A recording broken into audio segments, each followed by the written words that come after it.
Hold on, I gotta flip it. Yeah. Well, welcome to the first annual. Yeah. Well, welcome to the first annual night. We're having a little giveaways. We got some giveaways. Dunkin' Donuts, courtesy of my guy who's right here, Duke 2015, class of 2015. But let's get started. Let's bring out the legends tonight. Legends. A couple more legends. Some on stage already. We've got another tier of legend coming up. Relax. Go ahead, start the first one. First up, 2010 National Champion, ACC Player of the Year, First Team All-American, and the reigning OVC Coach of the Year. Give it up for Nolan Smith, everybody. Come on. Yeah, Nolan. Let's go.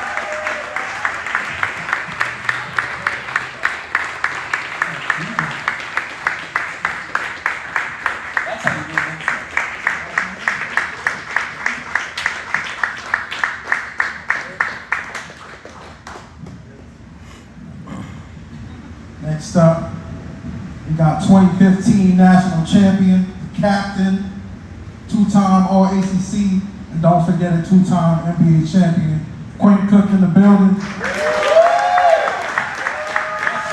Let's go.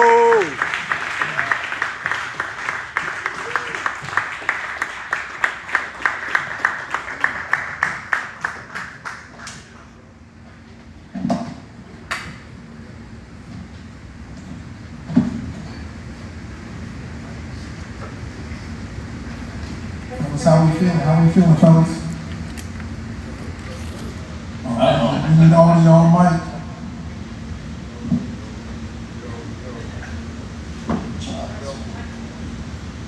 Yo. There you go. We're live. There you go. Good evening. What's up, y'all? That's good. So let's talk about how this came about. This first annual Brothers Chat. Why did y'all want to do this and connect with people? Well, first, thank y'all for coming out. This means a lot. I think for me, like, Durham is always a second home to me. Spending 4 years here and coming back every single year. For games, for camps. His kids were born here, so his first two, not the last one, but. Just coming back, just to see my family, I feel like I have an extended family here. So I just feel like, games and coming back for camp, like I could never really see the fans, Like if the fans came to a game, yeah, I could take a picture, I could see that.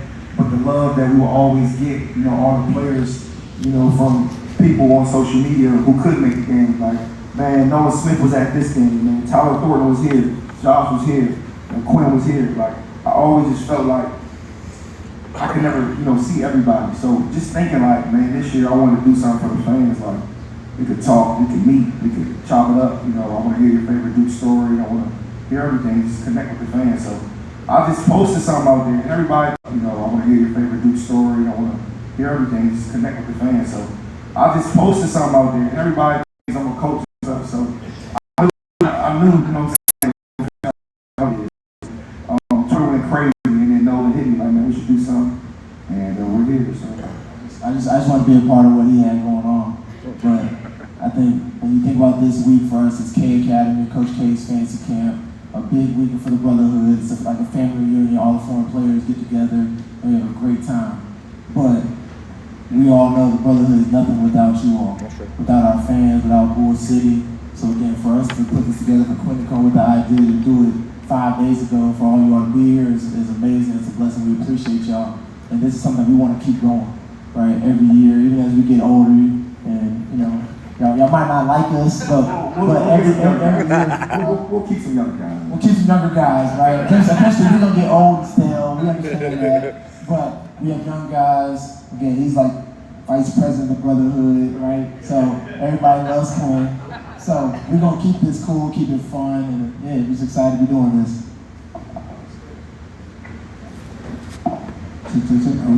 We still love you, Nolan. We always gonna love you. The people's champ.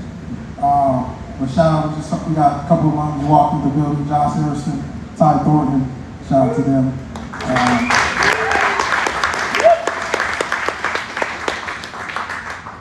So I guess, Quinn, when we get this out of the way, do you have any aspirations to be a coach anytime soon? Because new fans, that's all they think about. Yes, and it's gonna be on my staff. So I'm going to get my little brother. So I see everything on Twitter. But that's the energy we come with tonight. It's gonna be a fun night. So we're not gonna sugarcoat nothing. You gonna ask the good political Duke questions, which that's why you here. He's gonna join my staff one day, and I'm making sure of that. That's what you got to say. I ain't coaching. I ain't coaching. I'm gonna stay on the media side. You know what I'm saying? I'm staying on the media side. I want to do media. I think for me, like, I'm still playing though, so I hear people, when they're playing, they have other things going, but when they retire, they miss the competitive nature, they miss the camaraderie, they miss the bus rides, the plane rides, the locker room. So I say that now, so who knows? But I have a dream of being, in the media, so I think that's what I'm gonna pursue first, But my brother does have an amazing job right now, so hopefully there's some things open up. I know Tyler Thorian, he's doing his thing, so he keep on a trajectory where he's going to be a head coach soon. I might get on the agent side, messing with jigs. If you need a runner, let me know. So, I don't know, man. I'm just chilling around. He got options, is what he said. Got options for sure. Okay, we'll take that as a TBA. So let's start from the beginning, fellas. Let's talk about your relationship. I find it funny, obviously, Duke's phrase right now is the brotherhood. You guys pretty much embody that, while you both were at Duke. Talk about your relationship growing up and how you guys, became so close. Yeah, I mean, this is my little brother. Growing up in the DC area, this is my little brother. Growing up in the DC area, PG County, Maryland. What was it? Probably, I was playing 13 under. He was 11 under. Met in Memphis. No. 2 years older than me. Alright, who cares about the numbers? He's little bro. I was 8. You were young. Wait, I'm not that much older than you. 5 years older than me, man. Man, I am getting old. That's crazy, bro. So, anyways, take age out there quick, alright? Let's not talk about age. We met. His dad, Uncle Ted, his mom, they're like, look, our son looks up to you. He's your biggest fan, blah, blah, blah, right? I'm like, all right, cool, can you come watch him play? So I go watch him play, and I see this talented kid with a bad attitude, but was nice, right? Had the craziest attitude. Is that the truth? Okay. Crazy attitude. I basically took him under my wing. Fast forward, everybody knows my story. My dad passed when I was 8 years old. Quinn's dad passed when he was young, and we just became connected to him. And basically everything I did, I guess we tried to follow in my footsteps in some way, or surpass it, which he did. Coming to Duke, he wanted to come to Duke, we're number 2, wanted to go to Oak Hill, he went to Oak Hill. Basically had a very similar path, but they're twins, right? Sisters, 2 years, 8 months older than us. Like very identical life, and to be national champions at Duke together, everything, like it's been crazy. The only thing I didn't get was the 2 NBA championships, which he got. I couldn't get that. Everybody else too? I probably missed some things that you want to add. I mean, growing up, in PG County, very basketball, heavy, and like the basketball players are like, I ain't gonna say like the stars of the city, but like, they're very known. Like you're known at a young age. So, Nolan was, like Kobe Bryant to me. Like he was Michael Jordan to me. Like, and he was down the street. You know what I'm saying? Like so, my dad kept telling me about this, this kid who's like probably, going to be the next superstar from this area. So I think he was 11, I was like 6, and I watched him play, and I just was like in awe. And I started playing at 8 years old. We started playing on the same team. He was on an older team. So I was playing 8, he was playing 13. And so whatever tournament we went to, they went to. So I would like go watch him practice. I would watch him play. He used to have a wristband. Like he had his dad's, initials on his wristband. Granted, like I didn't know what DS meant. Derek Smith, I didn't know what it meant.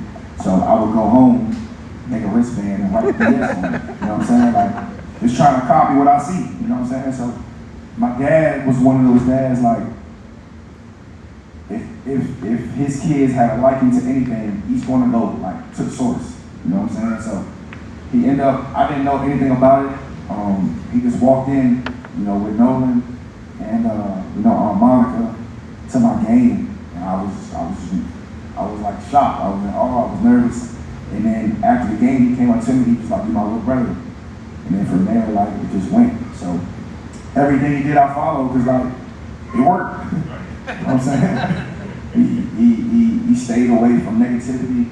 He stayed in the gym. Super like, just genuine. You know what I'm saying? Did a lot for the community. So I just emulated that. And I didn't think I would be good enough to go to Oak Hill, play for DC Assault, go to Duke. Obviously, like I didn't think I would be that good, but I just did everything he did, so it ended up working out. So, yeah, I mean, appreciate it, bro. Cause life been lit. Life been lit. Do we want to do a giveaway? I think you had it on here to do a giveaway before we even started. Shout out Dunkin' Donuts. Yeah. Shout out to Dunkin' Donuts. We got some prizes for you. Give y'all. Yeah, I got one of these right here. So I got a trivia question. So how do we want to just first hand I see? Yeah? All right. So and Nolan, you're gonna have to fact check me on this if I'm wrong, but I'm pretty sure I'm right. All right. I'm pretty sure I'm right. All right. So Nolan had his. All right. I'm pretty sure I'm right. All right. So Nolan had his career high 34 points against which team? Against which team? And I'll tell you this, it's an ACC team. Right here. Was it UNC? It was UNC. Yeah? Alright, come up here, get your card here. That's right. That's a good one to bring up. Yeah, that's a good one. I have fond memories of that one. Yeah, that was a big time game as well. Yeah. Big time game. Should we jump into the discussion we talked about 6 years ago on live, 2010 versus 2015? We got time now. We got a lot of time now. So, let's start with it. Yeah, let's start. Go ahead, I'll let you go first. Let me ask y'all. No. I was Came with you, stop. Go ahead. What do y'all think? 15. 15. I'm 2010, man. All day. 2010. Oh, yeah. Sure on, too. I've heard 5 2010s and 2 2015s. Okay. That's what I've heard. Oh, no, man. that's tough. That's I'll keep it 100. I keep it spicy. Like, couldn't do nothing with us. Keep it 100. I keep it spicy. Like, couldn't do nothing with us. It's too old. It's too slow. We got 4 freshmen. Got a for him. We had 4 with me. More awards, more gold medals. So in 2010, he really needed our championship, so he was very hungry. He needed 2010. I mean, coach was always hungry, though. Always, Coach K was always hungry. But he needed 2010. We had another great head coach on our staff. Whoa, actually, we had Cable. You ain't had Cable. We had Shire. You ain't had Shire on the bench. You had on the court. I had him on the court. That's even better. Yeah, but I'm saying, He's even better on the court. But he chose coaching over playing, so he's a better coach than player than he had him. Nah, he had the coach. Don't do Shire like that, man. Player, but I think he's doing a hell of a job as a coach, right? Yes, sir. Right. We had him on our bench. win, you lose. First of all, Duke. First of all, Duke basketball is always league, right? So let's talk.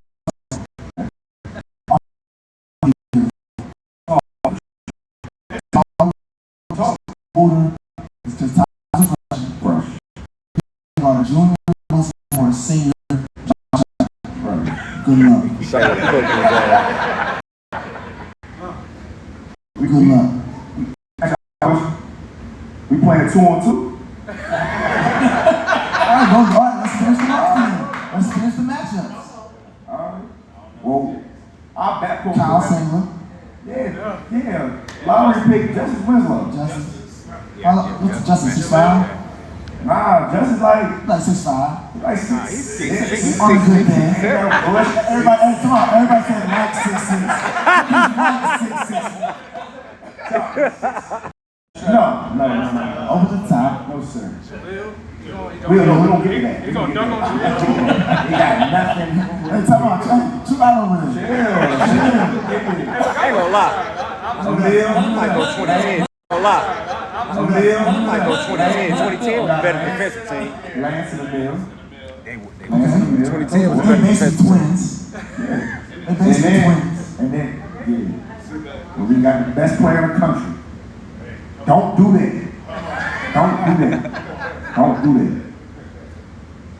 So, yeah, I know. So. Wait, is Zubac slowing down Ja? No. Yes. No. Yes. I ain't gonna lie, bro. Zoo's locked up, man. Y'all trying to handle Zoo back like that, man? Hey, Zoo locked up, bro. He was. What do you do to Nah, he ain't about to move Zoo back like that, man.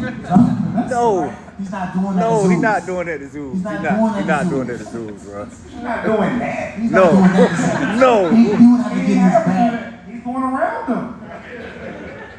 You was there. You're talking about Zeus and Sweet. I ain't saying that. Zeus was not sweet. No. I seen Zeus today, man. Shout out to Zeus. I seen him today. What? So how many freshmen do y'all have?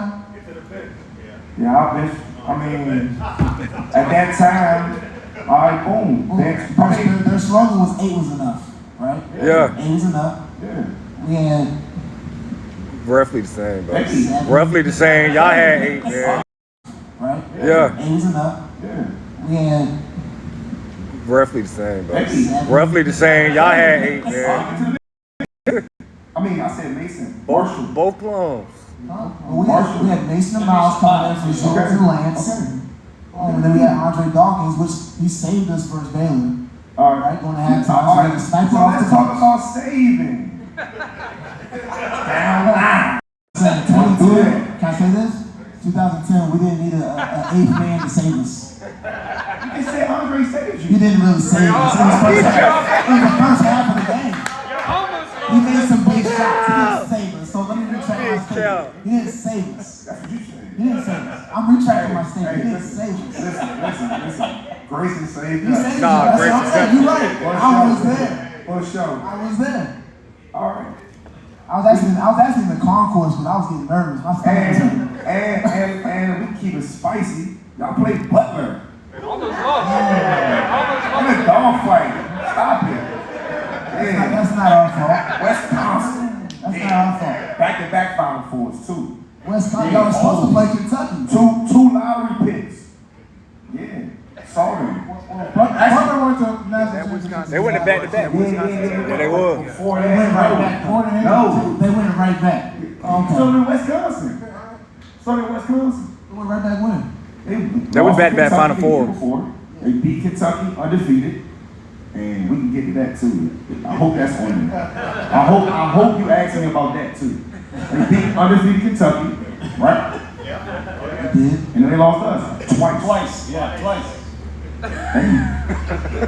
So 2015, right? He's got the 2015 shirt on. Next question. He's got the 2010 shirt on. No man. That's tough, man. I ain't gonna hold you. We should let That the is guys tough. wearing the shirts the 2015-2010 shirt I lead love the it, way on yeah, that I one. love Tough, man. I ain't gonna hold you. We should let the That is guys tough. wearing the shirts, the 2015-2010 shirt I lead love the it, way on that I one. love it. We're gonna get a picture after. We're gonna get a picture after. Oh man, I don't even know how to follow that one. You know, I was there, so I was there, so I was a Duke around with you, Nolan. You know, I wanted to talk about the Kyrie team. You know, that's obviously something that comes up a lot. You know, first of all, if Kyrie doesn't get hurt, what happens that year? We don't lose. Thank We you. don't lose, right? That's a pretty short question. 40-0. We don't lose one game. So No. was that the question? Well, that was part one. I that's figured it'd be it. short. No, I figured it was going to be no, we don't lose. The second one was when Kyrie came back. Yeah. You know, what was the adjustment like? I mean, I know that's something that gets brought up a lot too, right? Coming back very late in the year. What was that thought process leading into that game? And then, you know, what was it like on the court? You know, getting back into it. So just to talk about that team was very, very special. And we hate that it ended with a toe injury, that we didn't have him for the full season, because I truly believe, and my guys, Josh and Ty, we talk about all the time, we would not have lost the game because we had everything. Yeah. You talk about a college basketball championship team, we had experience, and me and Kyle as seniors who had just won, we had Mason, Miles, Ryan Kelly, Andre Douglas, Seth Curry. We had two snipers in Seth and Andre. We had Josh Harrison. We had Pitbull, Tyler Thornton. There's nothing we didn't have. That, I mean, we played all the top teams in the first 8 games, and it was easy. I just remember. I just remember when we played Michigan State at home. Like at the time, we were all averaging about 17 points a game. Me, Kyle, and Kyrie, right? Kyrie comes in the locker room. Me, Tyler, and Josh are staying in the locker room. Like, things like early in the day, right? He comes in, he's like, "I got us tonight." And we kind of look at him like, "I bet." And y'all remember what type of show he put on? Yeah, 28 that game. Went crazy. So when I say the game for Kyrie was so easy with everything that we had, like, it was gonna be a special season. So we got a carries now take over, and I was able to plug in a superstar when everybody was kind of in their roles. So that's what made it challenging, and it's crazy when you have these conversations at 18 or when I was 21, senior, 22 years old. Coach K asked me and Kyle, "Do y'all want Kyrie to come back?" We're like, "Yeah, of course. Why wouldn't we? It's Kyrie. We're about to go win this tournament. He's ready to go. Let's go." But if you ask me at 37 years old, would I have the same answer? I'd probably say no. Just knowing basketball now and knowing how hard it is to really change everybody's role to implement a Kyrie Irving, you'd probably like, "Nah, I think we're rolling. Everything's good. Everybody's gonna roll. Everybody knows what they're doing." Probably would have said no, but you don't say no to Kyrie Irving. Right. So it did mess up everything. But again, as a Duke basketball player who's always gonna be selfless, you don't say no. You invite a Kyrie back, and you know it is what it is. Yeah. That Arizona game was good. That second half, everyone there from Derek Williams, who was it? Momo Jones, was that his name? Yes. The dunk show they put on, I didn't believe it, but you know, it was sad to see it. Derek made what, 4 threes in the first half? Come on. He hit a half-court shot there. That was the angriest after a game. That was like the saddest after a game. Like my buddy was driving me back from Buffalo Wild Wings afterwards. He tried to talk to me. I said, "This is a silent car tonight, man. I'm not talking right now." Everybody that plays Duke gets like +5 attributes. That's right. No, The for turn real, rate, bro. right? Time. Yeah. Seriously. Word. Saw this year. I mean, I got Sienna. You know, Come on, man. wild, man, insane. It happens when That's what it's like to be a Duke basketball player. That's right. It is what it is. When you put the jersey on, you go through the scout. Oh, he's this. He shoots 25% from 3. Then he shoots 50% from 3. It's like, hey, what? Well, who is this guy? That's not what you said, Coach. Yeah, well, it's his one shining moment. To beat Duke, it is what it is. I guess piggybacking off of that, what are some, fans who don't get the full picture inside, locker room, and even the mental space as a good basketball player? What are like the misconceptions that people get wrong about you guys as basketball players? I guess you two individually. I mean, we're everybody's biggest game one. So like, it's not like we gotta be perfect, but it's like, you know, like the things that, you know, I remember Coach Capel used to always tell us, like, you know, you don't wanna learn from losing. You know what I'm saying? Like, and, you know what I'm saying? Like, and, like, like, I did a podcast today with Jaleel, and he told a story about how he was like 9-0, 12-0, 13-0, and Coach is like, you know, like, he's hard on us. So, because he sees, like, he's done it, you know, 40 years. Like, so he literally knows it like the back of his hand. So he sees, like, this is about to happen, this is about to happen. So, like, Jaleel's like, Tyus is like, bro, like, you know, like, we winning, you know what I'm saying? But then we end up losing back-to-back games at the NC State, at NC State, and in Miami. So, it's like, you get everybody's best game, but it's like the little things that we, like, harp on in practice, we harp on in shoot around, we harp on in, you know, film, like, it adds up, you know what I'm saying? So, I guess to answer your question, misconception is just like, we don't try to be perfect, but we know, like, the task, you know, what we signed up for, coming to do, you know what I'm saying? Like, the spotlight is always on you, you know, on and off the court. You know, everything you tweet, everything that you post on Instagram could be, you know, misconceived by whatever, you know what I'm saying? So, the stage and the platform that we had when you sign up, from when you commit to years after you play, you know what I'm saying? Like, it's just like, being a Duke basketball player is different, but like, we love it. We're appreciative of it, and we was built for it. So that's why, you know, Duke is Duke for sure. I want to get one of these guys on stage. Y'all have the choice. Who committed first? Jig. Let's go Jig. Let's go Jig. Yeah, let's go Jig. Let's hear from everybody. Come on. Welcome them up. Welcome them up. Clutch in the building.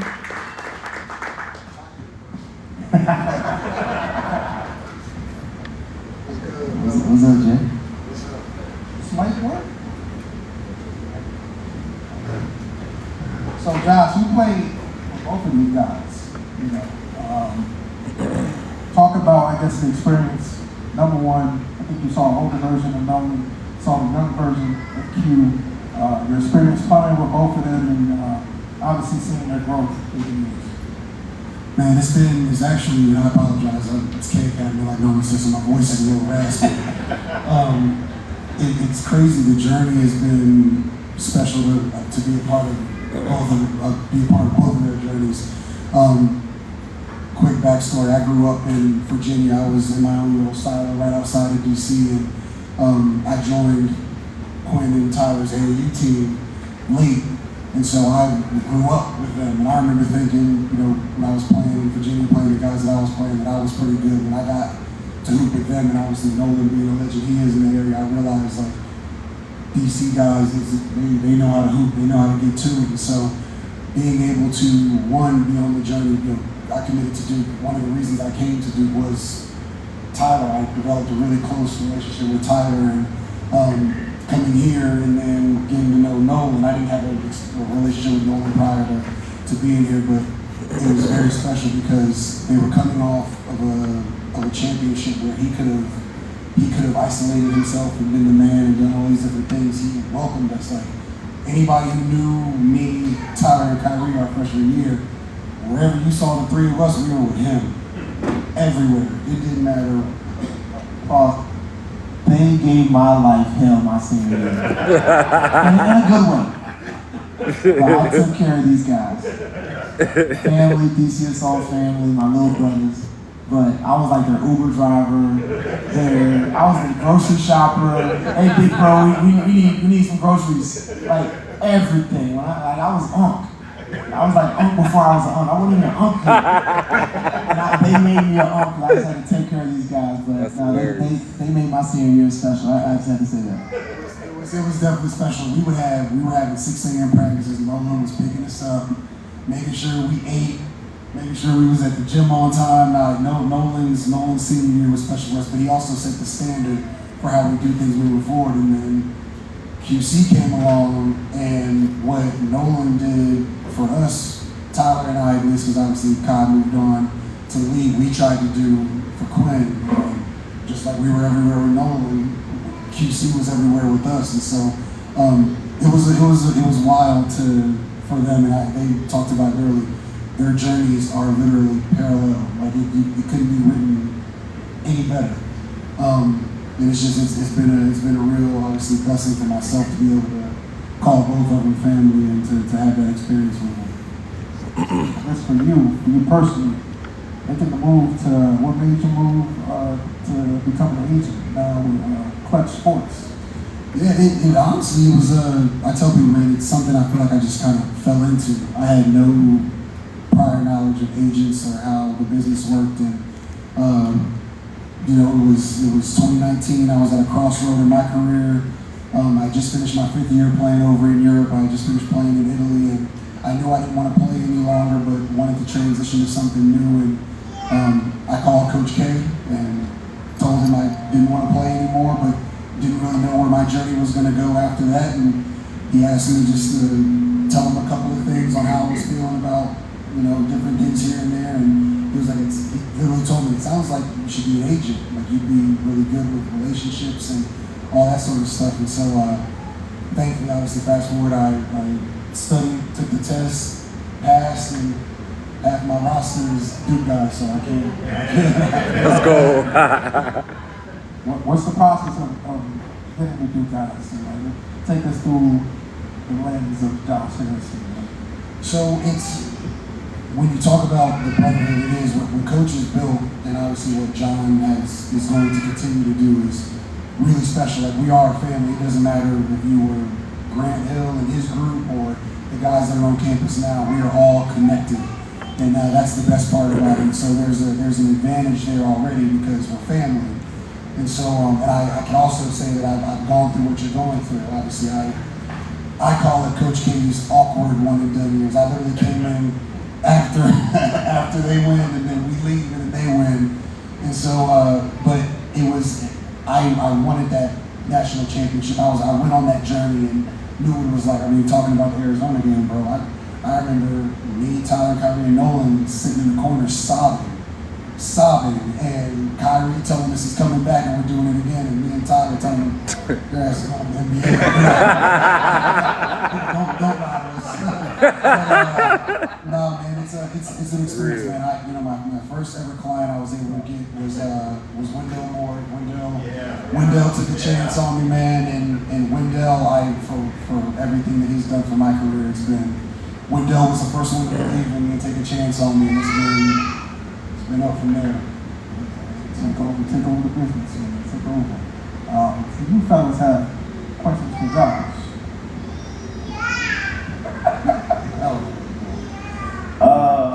I mean, I love Josh, bro. Like, Josh,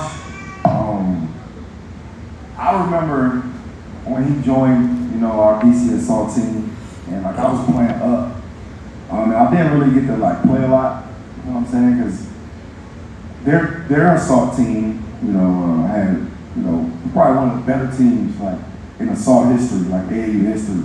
So my mom and my dad always wanted me, you know, to play on that team just, you know, for practice. Like, I knew I couldn't beat out Tyler.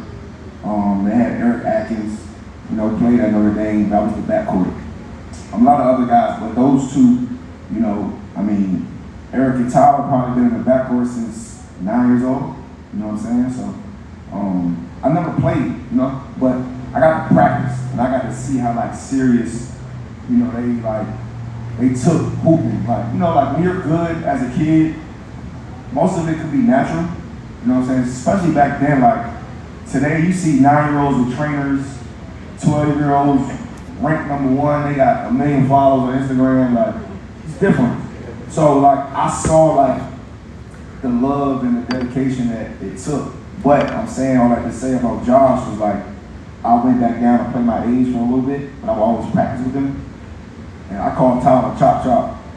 So Chop hit me, he like, Man, oh man. We got this kid from Virginia, Fredericksburg, Virginia. I'm like, come on, coach. What the fuck is that? It's your show.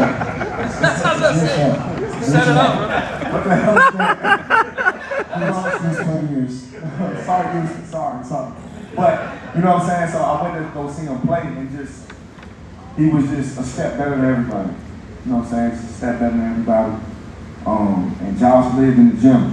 So I'm saying all that to say, like, we've had moments, you know, where, you know, life things happen to all of us, especially when he left, like, you know, it was really us three. You know what I'm saying? They welcomed me in with open arms for everything we did together. But anything that us three went through, he was in the gym. And I remember I was going through some stuff with my family. And, you know, Jig, like, ain't leave my side. You know what I'm saying? Like, I was super appreciative of that. And it's the little things, bro. Like, you know, he sacrificed a lot when he was here. You know what I'm saying? Like, in today's game, like, you know, he probably would transfer, you know, I probably would transfer. Like, it's just, that's the nature of the game. But, like, he sacrificed a lot. You know what I'm saying? Like, he was Gatorade Player of the Year, top 25 in the country. You know what I'm saying? Like, after his first year, you know, then his second year, it ain't, you know what I'm saying, minute-wise, whatever. He never complained. He never, like, you know, took it out on the players who was playing ahead of him. He always gave. So, like, when people say, like, Quinn, why was it easy to lead Jaleel and Tyus? You know, I saw what Nolan did for them, and I saw what they did for me, and then what they did for Rashid and Emil and Matt Jones. You know what I'm saying? So, like, they set the foundation, and obviously he's gonna prosper whatever he does. So, I'm super happy for him. But to answer your question, like, there were some moments, you know, for me at Duke when it got dark for me, like mentally, and you know, Tyler and Josh was always right there for me. Just to add on to that, I think it's big for all Duke fans to know, like, the sacrifice and the selfless service that certain guys like Josh Harrison makes for the program. Like, it's big. Like, this dude right here was a bad boy going up in the DMV. I remember Curtis Malone called me about their team, and me and Mike Beasley show up in Vegas and go watch them play. I don't think y'all lost too many games, maybe one or two. Like, that's it. And when you go watch a guy like this, and like Quinn said, they go through their careers and they're asked to set screens and rebound and just maybe shoot occasional mid-range jump shot, right? That takes a lot of sacrifice, and it's hard on you mentally. But when you talk about a dude who never makes excuses, never has a bad day, there's a reason why he's working for Clutch now. There's a reason why he's able to get the players that he's able to get now as an agent, because he's a damn good person, a great human being, and that's really what the Brotherhood is full of. We got some assholes in the Brotherhood. Most of us are really good men, and this is one of them. I think me and Quinn are both proud to call our brother.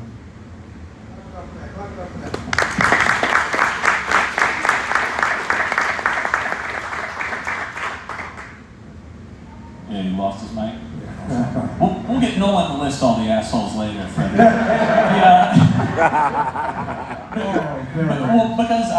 Because you brought up, you know, the DMV. You know, I was living there right after Duke as well. I remember you two committing. You know, talk about how that area has sculpted you guys, and obviously there have been so many players from the DMV who have gone on to do great things at Duke. What's that relationship like? Is it just a passing down of, you know, you saw Nolan, you know, you said, like, is part of that, you know, what goes into Duke landing? And every time there's a DC recruit on Nolan, you know, you said, like, is part of that, you know, what goes into Duke landing? And every time there's a DC recruit, you know, DMV recruit, I kind of assume we're going to get them, you know, like, so talk a little bit about the DMV Duke pipeline as well. You the old head. You started with us. I say, look, because who started it? We got Johnny Dawkins and Danny Ferry. Like, it goes way back. But I guess during our time when Danny Ferry, like, it goes way back. But I guess during our time when Maryland, these two schools right here, they make it to Duke, but Duke is Duke. You're gonna leave the DMV to come to Duke. And I just think what we've done here is a very special thing. You know, I remember sitting around with Chris Carrawell. We've looked at all the championship teams, and really, none of the championship teams have won without somebody from the DMV Army, which is pretty crazy. So, do they have somebody this year? Pat. There you go. So we good. There we go. So you gotta have at least one from the DMV every year to win it. Go back 91, 92, 2001. You got Nate James, right? 2010, 15. Like, so it's part of what it takes to win. Coach K always gives us crap, every kid category, because we always end up around each other. Oh, you DMV guys, always end up finding each other. It's a brotherhood. We have our own brotherhood going up in DC, right? And for me, I looked up to my big brothers, DeMar Johnson, who's on my staff now at Tennessee State, who was a lottery pick. Probably he's the original alien, right? Playing this game. Delonte Hill went to Charlotte. It's a very close thing. Growing up, we had a gym called Run and Shoot, and we were always in this gym together. And we talk about the NBA players, McDonald's All-Americans. It's an area full of distractions. Like growing up in PG County, it's full of distractions. All the distractions. So the guys that decide to play basketball, you in the gym. And then your little brothers coming behind you, they in the gym. So your people, the guys that you're around, that you say that you want to be great, you're going to follow those guys. So I have my big brothers, I follow them. These guys say they follow me. They got guys now that look up to them. I mean, everybody in this area now is looking up to him, right? Everyone wants to be Quinn Cook, right? Which a lot comes with that, but he's the perfect guy for that. For people to look up to and emulate and say, I want to make it to the NBA and be an NBA champion, right? That's just what the DC area is, the area where you either play basketball or you play football, right? And that's how you're going to make it out. Right. So we appreciate you, Josh. Don't want to keep you on. We're going to bring up Ty in a second, but let's do like the second giveaway. Yeah, let's do another giveaway. All right. So I did a Nolan question before. We'll do a Quinn one this time around. All right. So Quinn played NBA games for 5 different teams. Okay. Who in here, by show of hands, who thinks they could name 2 of the teams that Quinn played for? Okay, great. Who thinks they could name 3? Who thinks? We'll get Josh some Dunkin' Donuts card. Who thinks they could name 4? Well, you want to name 4? I'll get my man a Dunkin' Donuts card. What teams you play for? You got 1? Yep. That's 2. Yep, that's 3. Nah, he really did. Go ahead, give him that card, man. Cavaliers, you want to hit the 5th too? Go ahead, give him that card, bro. For real. I don't think it was the Kings. I mean, I would have training camp with the Kings. I would have training camp with the Kings. That's all right. So we still got 4. My man gets a card. Come on up. Come on. That is Nolan's son. That's my bow son, y'all. How old is he? But that's crazy. What? That's actually crazy. That is crazy. Deuce. That's overly impressive, bro. That's impressive. That is impressive, for real. Pelicans, right? Pelicans, the 15. So there you go. All of you in the back were upset that I had a child win the card that you thought you were going to get. Think again. Try better next time. Yeah. Our next guest, Mr. Todd Thornton.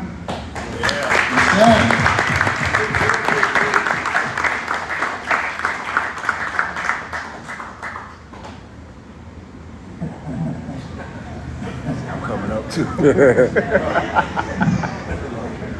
he knows where the gift cards are. They're on the stage.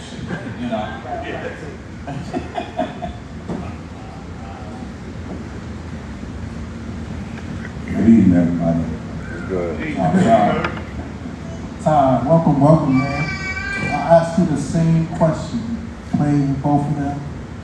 Tell us about the experience playing with both of them and building this brotherhood.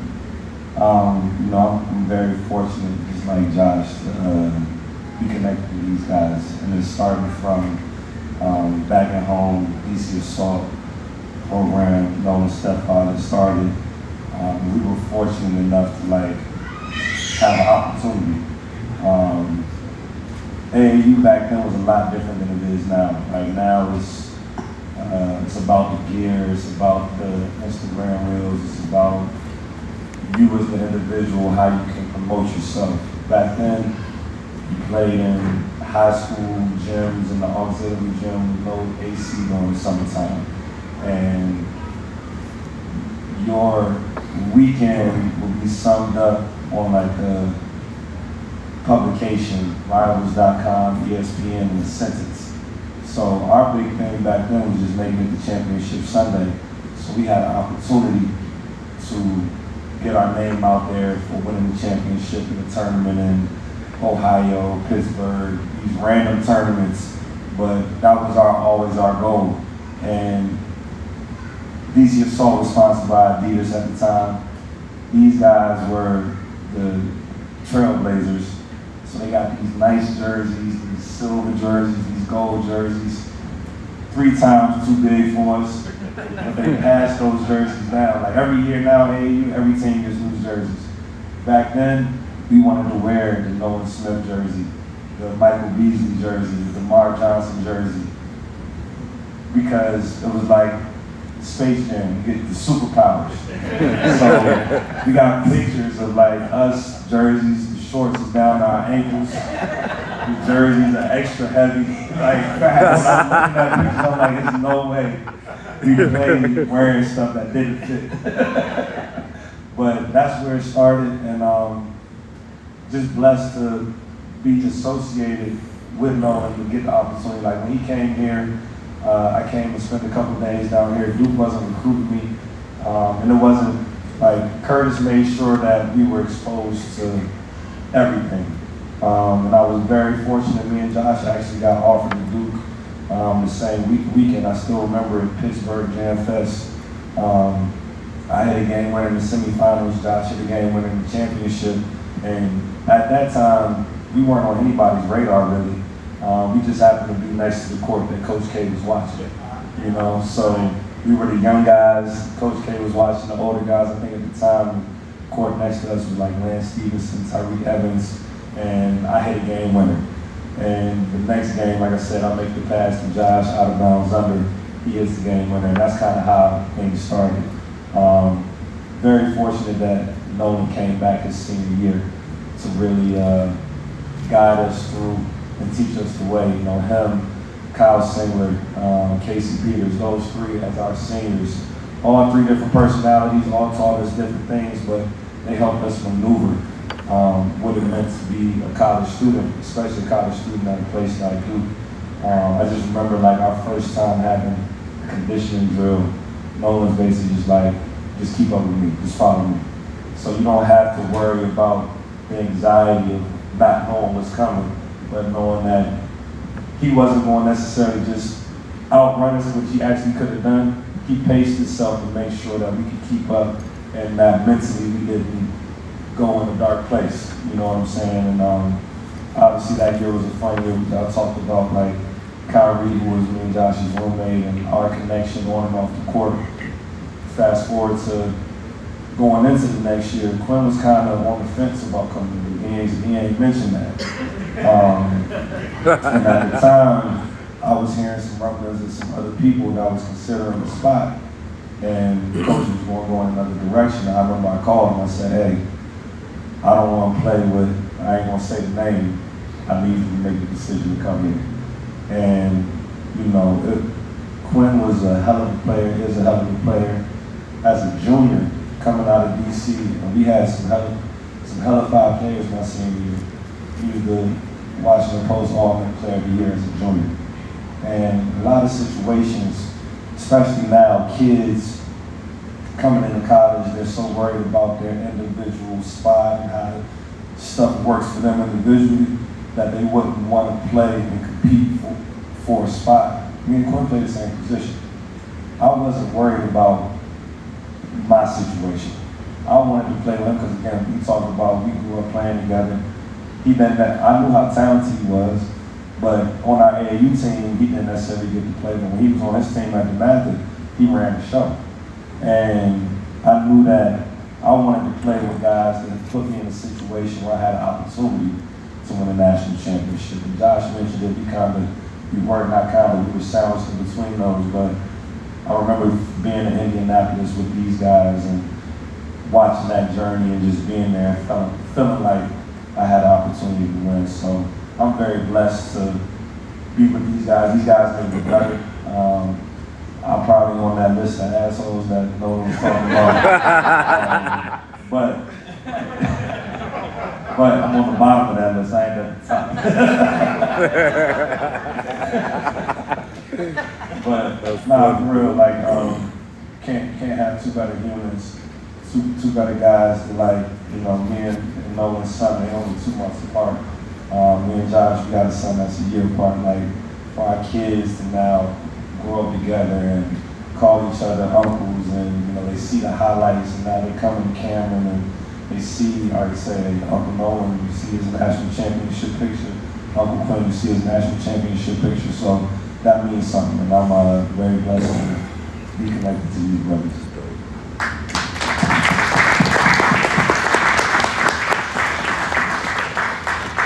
I guess for you specifically, Tyler, before we get to your coaching career, talk about your journey through Duke. You called the roll out for yourself. Shout out to the Maui shot. That's going to go down as one of the greatest game winners in Duke history. But talk about that journey from freshman year to senior year.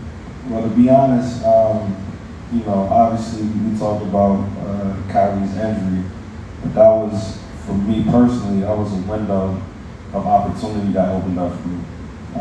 If Kyrie doesn't get hurt, I'd never see the floor my freshman year.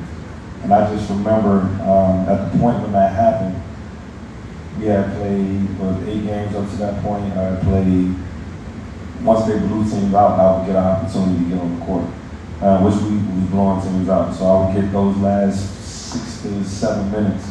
But I just remember it was a moment Coach K brought me in his office after Kyrie got hurt. He was like, look, I know you're not ready to play right now, but I'm gonna give you a few weeks. You gotta do a little bit extra work to get in better shape, and I'm gonna give you a shot. And my first game that I started was on the road back at home versus Maryland. And that was a special moment for me, and it was a hard journey just to even get there. And I tell people all the time, I really appreciate Kyrie, because after games, I had to go do extra running. After practice, I had to do extra running. I had to change my diet. I had very strict stipulations to, I was a fat kid, you know what I'm saying? I was snacks. A lot of cookout, a lot of crispy, you know, a lot of late night eating. But a lot of people don't know, like, Kyrie would be up in the gym running the shot clock for me to make sure I did my sprints. And like I said, I had the opportunity to start back at home. I never looked back after that. And it wasn't necessarily about me being a guy. Like, if I wanted to be the guy, I could have went to Villanova, Georgetown. Those were, you know, the other schools I was considering at the time. But like I said, I wanted to be in a situation where I had an opportunity to win at the highest level. So I was willing to make whatever sacrifices coach needed me to make to do that. And kind of fast forward to when Quinn got here, I knew it was only a matter of time before he figured it out. And I was never jealous or never in a situation where I tried to keep him from reaching his maximum potential. And I just know for me, I saw it click for him his sophomore year, Battle of Atlantis, when he got the MVP of that tournament. And I told Coach, I'm like, look, I can play on the ball, I can play off the ball, I can guard, whoever needs me to guard, but this is show. And to his credit, he took it and ran with it. And like I said, I'm just proud to have seen both of these guys day in and day out, their personalities, their energy, their work ethic. You know, these guys are very disciplined. I wasn't as disciplined, you know what I'm saying, in my life in general. And I just look to them at different times. They don't even know this, for like how to get shit back on track, so to speak. So Like I said, I'm very lucky. So, just for y'all listening to Tyler talk, if you ever want to know what a winner sounds like, this is what a winner is, right? Tyler, y'all clap it up. Clap it up.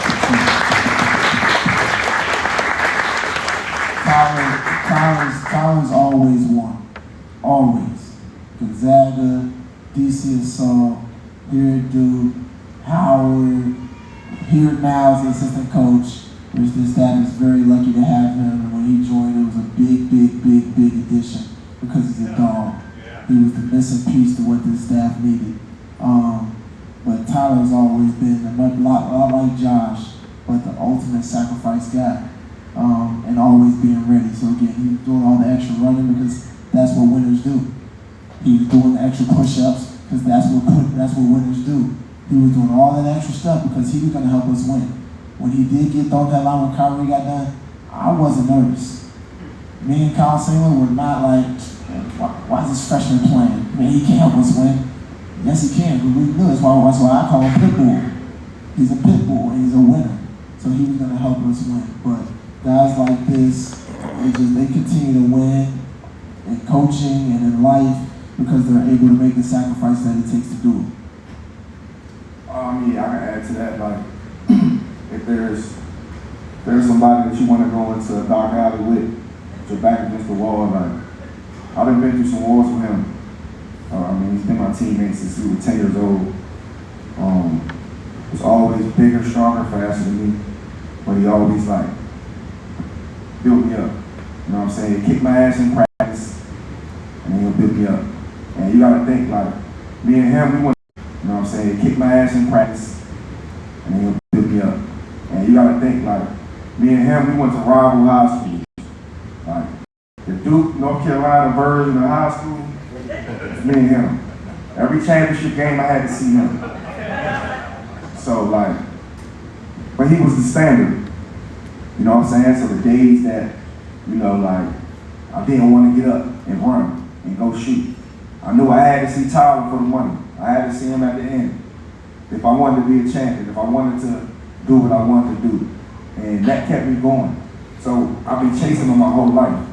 And then for me, it's like, we played 3 years, you know, high level, you know, high school. He goes to Duke. And he was recruiting me as much as anybody. And like he said, we play the same position, right?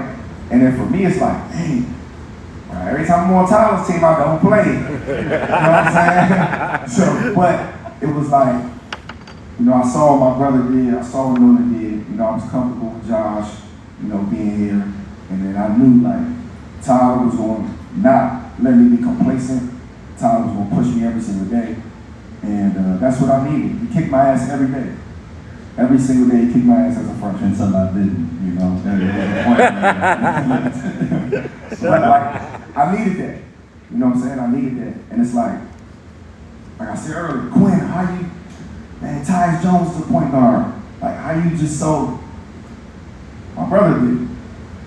My brother, we literally did the same thing. Literally. If I had a big game, he the first person. If I did anything, he was the first person. So like, it's being around that. So like, it's when people say, yeah, you know, you the only senior 2015 national champion. Yeah, technically, but without them, that don't happen. You know what I'm saying? Without them, I'm jealous at times. Without them, I'm not gracious, you know, to take Jaleel and, you know, take him under my wing like Josh did for me. You know what I'm saying? So like, I'm so happy for Tyler, bro. I done seen, you know, his whole life, literally. And now to see his little son Trey running around, like, that's life for me. I'm cool. Like, I don't gotta shoot another jump shot. I don't gotta make another down. Like, that's why I love K Academy. That's why I love coming back, because that's life for me. And like, he's a winner. He's a pit bull recruiting, just like he was on the court, guarding fucking Shane Larkin. All them guys. I mean, look, all them guys. Nolan every day, had to guard Kyrie every day, man. Him and Austin coming, you have to be. It was no ducking anything. And like I said, they made me better, but a lot of guys will run from that. and I would run to it every day. Some days, again, I'll look in the mirror and be like, man, I don't know if I got it. But again, having Josh, having Nolan, we family. So it's like, I'm not gonna let my family down. And that, again, if I didn't have these guys here with our connection, I really don't know if I would be able to like make it through. Because again, people don't realize, man, to be at Duke with the pressure, the expectations, and it's a lot different now with social media. It's a lot more pressure on these guys. But people expect the shit just to be easy. And when you watching the games, a lot of time we get lost in the sauce of like the day-to-day, the daily grind, the stacking the days, stacking bricks. And you gotta really look at yourself in the mirror sometimes and be like, I really want this. And having them around allowed me to not quit on myself and try to make excuses. Like they said, in this era, the excuses, I'm gonna go make more money somewhere else to have an opportunity to play more. Not necessarily mean you're gonna do it, but they chasing the money. They chasing the social media cloud of like, yeah, I'm playing on a losing team. I never wanted to play on a losing team. I never wanted to be a part of anything related to losing. So like I said, I'm blessed, man, to have winners as my brothers. And these guys continue to elevate. We all continue to elevate. And just, I'm so proud of where we are. You know, we just talked about it. Oh my gosh, it's been 12 years since we've been in school. Got gray hairs popping up in my beard and shit. And, you know what I'm saying? Shout out to all the gray haired people in the crowd. Let's go! Unks tonight. I'm on up status now. Unks tonight. I guess even for you two are coaches now. Quinn is a coach to be.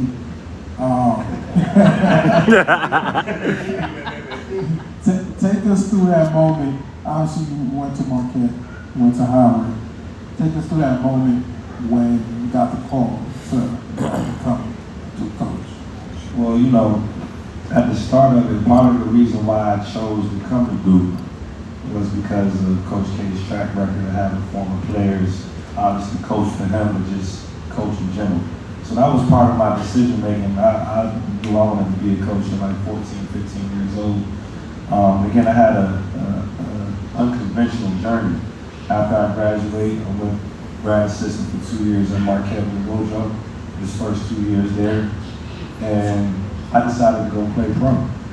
So I spent 3 years playing overseas, and I'm in Canada at the time. This is 2019. I get a call from Kenny Blakeney, who was on the early 91-92 national championship team on my birthday.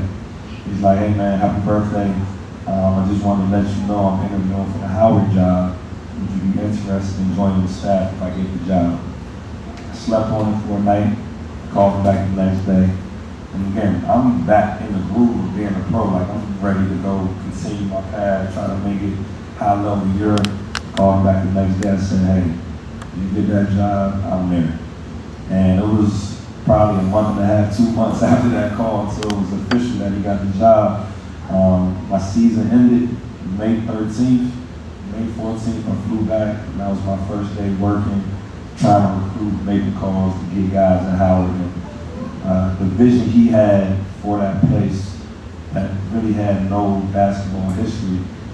For people from the outside, that's not like, playing at Duke, you gotta be a little crazy, you gotta be a little delusional. Everybody thought we was crazy when we took the job. It's like, it can't happen there. They don't care about sports. It's hard to get kids to focus when they're there. And we was like, we blocked the noise out. And you know, my 6 years there, I grew so much as a man. I grew so much in this profession. And I think that set up my opportunity to come back to Duke. Like if I was at Howard and we didn't win, so the last time Howard won and went to the tournament was 92, the year I was born. And we won it 30 years later. We went back-to-back tournaments. And I think from afar, John saw my growth and development. And I give a lot of credit to Josh on the back end as my agent, kind of being in John's ear a little bit. And again, John knew I wanted to be back, but I never begged him. Like, he brought in Emmanuel Gill, he brought in Jay Lucas, he brought in some great guys to continue to do what he needed to do. But I think from afar, he saw that I was willing to grind it out. And I wasn't trying to get the easy way back. And like I said, I'm fortunate enough that I had the right people, the right circle, the right circumstances to have an opportunity to come back. And this past year, being back here with my family was amazing. And I'm looking forward to, the future and continuing to grow. And again, following my big brother's footsteps to eventually run my own program and be a head coach. So I know it's a lot that goes into having that opportunity, but that's where my mind is. Like I said, I'm just really blessed and thankful. I guess, Yeah, I got a question for Tyler and also for Nolan, these coaches. I feel like when we hear people talk about NIL era and this era a lot, that a lot of the things that get written about in the media are coming from a fan enjoyability perspective, right? How things used to be and weren't they better, and like that kind of antiquated way of thinking. You two have the luxury of getting to know how it affects from the player side of things. So you alluded to, Tyler, both the noise and the temptation to be the guy, somewhere else, the opportunities that present themselves to high-level players like yourself. So on the player side and on the coach's side too, what are some of the pros and cons that you're seeing about how this era is impacting players and impacting the ability to build a team, for better and for worse? I'll let the head coach go first. I don't know why you let me. I'm wearing 2 different tax brackets, brother. I'm wearing 2 different tax brackets. I'm on Tennessee State. So look, it's when I was at Howard. Big money talk first. When I was at Howard, the year after we won the championship, the first year, that was the first year that the portal was a thing. NIL had just got introduced, and to be honest, me and Kenny, we was delusional to if we won. Now our era, if you win a championship, you got a chance to run it back with your guys, you're gonna run it back. We won that championship, like I said, first time in 30 years. 4 of our starting 5 who could have came back, they all hit the portal. We had a kid go to Georgetown, we had a kid go to Minnesota who ended up at Texas Tech, we had a kid go to Temple, we had a kid go to Tulane. All these guys were underclassmen at the time. I was fortunate to go through that experience and feel that pain early. A lot of people took a couple of years to feel that pain. But after that, at the end of the day, it's a business. The kids have more leverage, which they should. You can't take anything personal. You gotta be more proactive. You gotta be more proactive with the families, the agents, the kids in general in terms of what you're pouring into them. But at the end of the day, every year is a contract negotiation, and until the NCAA shifts the policies, it is what it is. So every year is a contract negotiation, and until the NCAA shifts the policies, it is what it is. So for the people who wanted to be what it was, I played in school in 2014, it's not your mind and your feelings, you gotta separate the two, right? Again, even this year, it's we having some real tough, difficult conversations with people and their families after having the year we just had.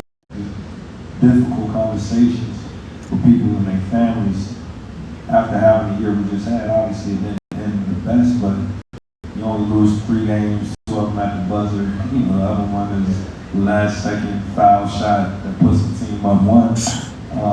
That's amazing. You know what I'm saying? We had an amazing year, but again, at the end of the day, you gotta, it's very black and white. You gotta renegotiate. You gotta get in a situation where if you ignore a kid all year and don't necessarily commit and invest in his development on and off the reality has always been, we got to take a day at a time and make the most of that day. And I know with Nolan, before he took the job, I tried to give him as much information of what his experience may look like. But he's won it in his first year, and he just put together a really good competitive team to run it back. It's not, you can't make excuses about about winning and losing. Like we not guys that want to point the finger. I was like, well, I don't have this, so it's going to be very hard. Like, no, whatever we got, we're going to roll it out. We're going to make it happen. So I love it. I love it for the kids. I love it for their families. When I graduated Duke and went to be a grad assistant at Marquette, I had $1,200 in my pocket. I slept on Chris Carroll's couch for 4 or 5 months. And so I'm happy these guys get to make some generational wealth in terms of like a nest egg for their future, where they don't necessarily have to leave here and go be a pro. They can go do whatever else they want to do as long as they take care and manage their situation the right way. Yeah, man, I think like Tyler said, we've had a lot of conversations. Being at HBCU, it's very different. I think my role as head coach and running our own program in this climate is to develop and then get them on to the next thing. If they're undergrad, if they're a senior, it's hopefully put them in a position to become an NBA player. But again, having the resources, it's limited, but shout out to my GM, Busy, Bilal Joseph. He's the co-founder of Cactus Jack. Being from the Brotherhood, we're talking to Coach K a lot, being prepared for what we're facing is thinking outside the box, right? And how do I make the most of it? Why is Howard one? Kenny Blakely has thought outside the box. That's why they've gotten it going. That's kind of the mentality I went into Tennessee State with, is thinking outside the box, doing things different, getting this transition from Under Armour to Nike, doing things that just make it look different. Busy, for those y'all don't know, co-founder of Cactus Jack. Like, he's different, right? We're gonna be able to go get these kids, build the roster, and then from there just keep winning. But, we gotta pay the kids. It's a blessing. At some point, maybe we'll get some back pay. That'd be nice. Gotta figure out where that's at. But other than that, man, I love what I'm doing. I love being a head coach. I love the position I'm in. Fortunate enough to have a very successful year this year, and just want to keep on winning.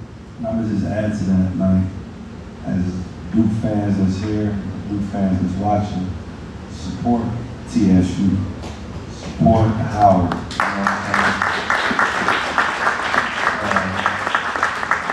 Bobby Dolphins just signed an extension today, or was announced that he signed an extension in 2029. Like, support Johnny, support the Harvard men's basketball team, Tommy Amaker. You know what I'm saying? Like, part of being fans of Duke is continuing to be fans of these guys and support them. And it's not all about writing a check. Go to a game. You know what I'm saying? Watch them when they're on ESPN Plus and on TV. This year, I don't know if I'm allowed to say, knowing them playing at the All-Star weekend versus Howard. Like, make time out of y'all schedule to support that game. And that goes a long way in terms of exposure. The kids want to feel loved and all of that. But support these guys. Like, how you can support. It's not always about the money. Right, we talk about money all the time, but watch the games, go to the games, go to TSU, spend the weekend in Nashville, go watch. What you said, we in Nashville. Come through. Go watch Nash Vegas. So I just wanted to add that because, when I was at Howard, they really just came to support. And some people did write checks, but ultimately it was about filling seats, filling the stands, making that home court feel like something special. We need TSU to come for the Brotherhood run next year. Don't ask. We've been on our best behavior for the last 30 minutes, man. Hey, you guys reloaded like crazy this year, so shout out to y'all. We're very excited for the upcoming year. You guys talked about NIL a little bit. Obviously, y'all all would have made a lot of money when y'all played. But I wanted to talk about player empowerment because I real Duke fans remember Coach K taking away that. You guys couldn't use Twitter, you guys couldn't use Instagram. the fact that that's all flipped now, and I don't think you can do that nowadays. But talk about that and like the transition again. Yeah, man. I mean, we was in school when you talking about coach banned us from Twitter, and part of that was people was after games, whether we won or lost, people was reaching out, right? And sometimes we will respond. And his solution to that was to ban us from Twitter. And he's like, I don't want to see any more tweets. I don't want to hit. You know what I'm saying? Like, no Twitter? All right, cool, you got it, coach. We just want to. But in all seriousness, it's tough on guys who already are hard on themselves and have high expectations for themselves. And whether they had a good game, bad game, whatever, to get on your phone now, what people don't really talk about, a lot of the negative stuff really is surrounded around sports gambling. So it's less about people being fans and not fans. It's more about you didn't score 12 points. You made me miss my parlay. So my parlay. And a lot of that, they shouldn't have to deal with that. It is what it is. But I'll be honest, our guys, man, they are very mature in how they move through that life. Like I said, we was a little less mature, and that's why coach ended up banning us. But it's a difficult spot to be in, to be honest. You go home and anybody in the world can have direct access to you. And whether you follow them, they follow you, they can send you whatever they feel. They can make it public. They can talk about you in any kind of way that you want. You gotta have some mental toughness. And part of our job is just to help them understand that shit don't matter. And what matters is what's going on in that locker room, the voices in that locker room, the vision of the future of that locker room.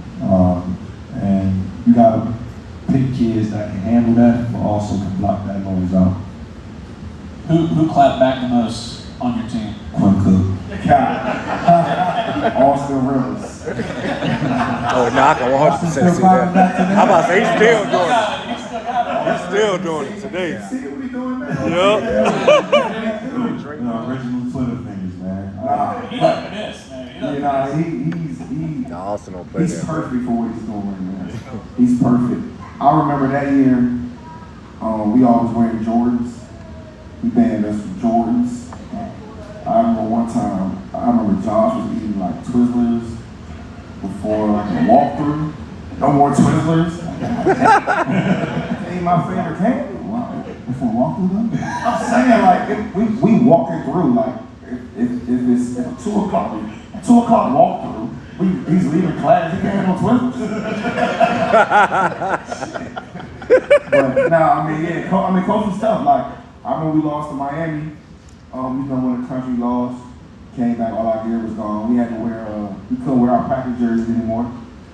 We had t-shirts with fight on it. Yeah.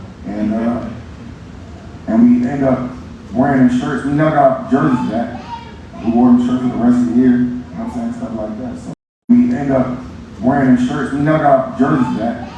We wore them shirts for the rest of the year. You know what I'm saying? Stuff like that. So, But I think probably being a Duke basketball player, a loose screw somewhere to be able to do it, you know what I'm saying? So some kids can't handle that stuff, and that's why soft kids don't make it through our program, and soft kids can't play it because guys that's willing to do whatever to get to the other side. That's what it's all about. That's what makes it worth it. That's why that jersey means something. That's why fans, all of you guys and ladies that came out to support tonight, that's why you was able to do this in 4 days. Because y'all got some loose screws too. You know what I'm saying? So.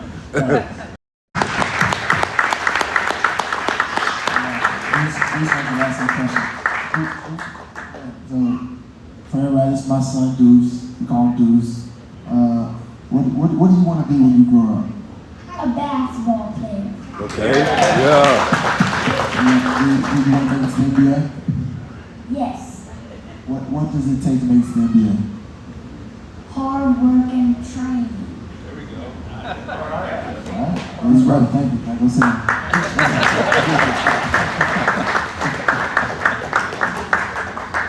What schools are you going to play for? Deuce. Oh. We had to ask you a question. It's the question of the night. What college are you going to play for when you play basketball?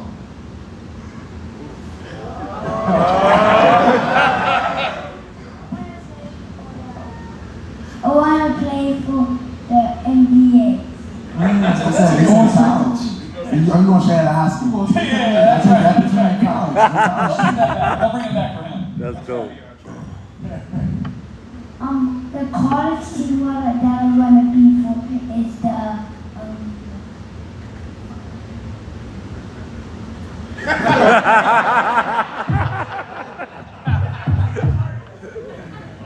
Any answer is right except one. Yeah, but that's only one wrong answer. Hurry up. You want to play for your dad? yes. There you go. Good answer. I wanted to hear you say no, you know? We're going to have, before we get into a Q&A from the crowd, I guess you guys talk about just legacy in general. Number one, number two legacy between the two of you. You know, I thought it would have been cool to just have a joint retirement, but Can't do it now. Cooper Flag just came and took it over. That's Cooper Flag coming now. That's Cooper Flag Nah. Y'all got a chip. You can't erase a chip. Yeah, I mean, you're right. But you. Cooper Flag though. Nolan hates that. Talk about your legacy in general. You guys are still impacting the next generation today. I think you're on Caden's team from the camp. He's rocking your number. Talk about that. You impacting the next generation. Yeah, I mean, that's all I was around growing up. Like, I was just around people who I looked up to, giving back. That's all I wanted to do, as a kid. Whatever I did in life. It didn't matter if I played at Duke, played in the league, I was going to do something, giving back. You know what I'm saying? And I think we always would say, man, what would you tell yourself, at 15 years old? When you was 10 years old, knowing what you know now, what would you tell yourself? Obviously, we can't do that, right? But there's a lot of 10-year-olds out there that we can. There's a lot of 15-year-olds out there that we can. There's a lot of kids who want to play basketball, want to go to school for free, want to play at Duke, want to go to the league, want to, do other things off the court. So I never wanted to be identified as just a basketball player. So I always use my personality and my network and just talking to people. That's why I want to do this. I haven't met all the Duke fans, you know what I'm saying? So I always appreciate the support, because I've had a tough, road, professionally. I had a tough road at Duke, but I always was super appreciative of a small tweet, you know what I'm saying, or anything, a small comment, a DM, a gesture, a stop. When I'm at the gas station, I'm always appreciative of that. So that's why we did this. So for me, I always want to give back. I asked for Kaden to be on my staff, with Debbie, just because I really, want to talk to him, and he's going to be the, him and Caleb is going to be the two leaders on the team with a lot of guys coming back with those two. You know what I'm saying? It's going to be big for this team. So that's what he did. That's what Tyler and Josh did, and that's what I'm trying to do. Yeah, there's basketball players today that say that they're not role models, right? I play basketball, I get paid a lot of money. I'm not a role model. You a damn lie. If you play basketball and you play Division I, you play at a high level, you make it to the NBA, you're on a platform where there's youngers growing up all over the country that are looking up to you, right? They see you on TV, they see you in the league, they see you in the store, in the mall. You're their idol, whether you know it or not. So it's our job to be their role models. Like Quinn said, it's our job to be their leaders. And for me, that's why I became a coach. Because the minute I was done playing basketball, and I believed in being a leader and role model then, I wanted to give back. I wanted to be a guy that gave back free games, basketball, but also in life, and help young men develop and grow on and off the court. And that's really what the game of basketball has given to us. You know, it's given us a platform. It's given us a platform to be up here. It's given us a platform to be back at Can County and talking to the young guys like Caden and Ripley and all these guys. And again, being a part of the Brotherhood, that's really what it is. You know, it's my first time back at Can County in 3 years. But to be around these young guys, and you know, it's crazy. They already know who I am. Right? It makes me feel good because I'm not too old yet. Right? It makes me feel good. I mean, I'm introducing myself with some notes. Man, I know you are. I think, damn, for real? That's kind of cool. That they still know. It means I'm not 50 yet. But, you know, that's really what the Brotherhood is all about. Right? To be back and be around these guys and give them wisdom, support, and what it means to wear the jersey, to wear the Duke jersey, and what they're going to face is what we're here to do. Let's jump into crowd. Should we do one more giveaway first before the Q&A? Yeah, do two more. Two more? Two more. Wait, I'm gonna consult my list of questions. Got it busted out here. Gotta get a Nolan question. Yeah, that's right. All right, let's get a Nolan question going. All right, this is gonna be another one where I'm gonna get a show of hands. Okay. So Nolan is one of 5 Duke players since 2007, so the last 20 seasons. He's one of 5 Duke players to make All ACC first team and All ACC defense. Only 5 guys, everybody that they've had at Duke. Only 5 from 2007 on. How many people think they can name 3 of the other 4? I'll say 3 of the other 4. That's a tough question and a wordy question.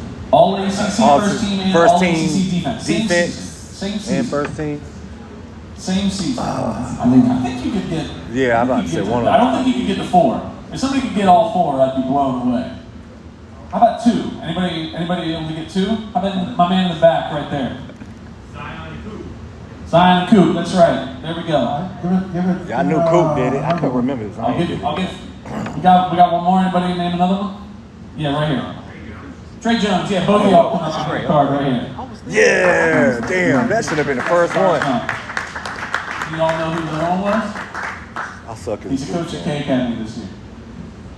So first team all defense what? First team all ACC all defense and first team all ACC. Grayson? Not Grayson. DeMarcus. Oh, he was cold too. Damn. Right? Yeah. Pretty good one? All out of cards? No, I got one more. Just do a quick question and where we're going. Alright, my Quinn question here. Alright, this one, someone's gonna get this one real quick. So Quinn is one of 2 Duke players ever with an NCAA championship and 2 NBA championships. Who's the other one? I can't answer it, right? Can I? I can't answer No, you can't answer. Yeah, I didn't think but I know who it is, though. Go ahead. You already got a card. How much dunk can you need? Anybody, I'll give a hint. This player wanted. Oh wait, hold up. We got another hand. Am I not seeing it? Oh yeah. Battier, that's right. Hey, One with my boys. Got you talking with my boys. Nobody ever claps when somebody else wins. They're all mad they didn't think of it. You know? Alright, we're gonna jump into so if you have a question, raise your hand and we'll give you the mic. So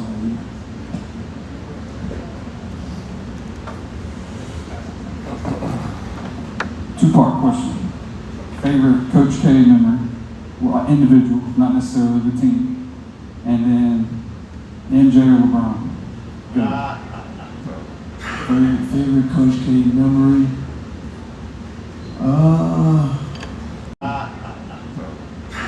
Favorite Coach K memory? My favorite Coach K memory. So many. I'm trying to think one quick. Or if you got a crazy one too. You say individuals. He's got some wild ones. Now, like moment, Josh from sophomore year, he had like one sportsman of the year.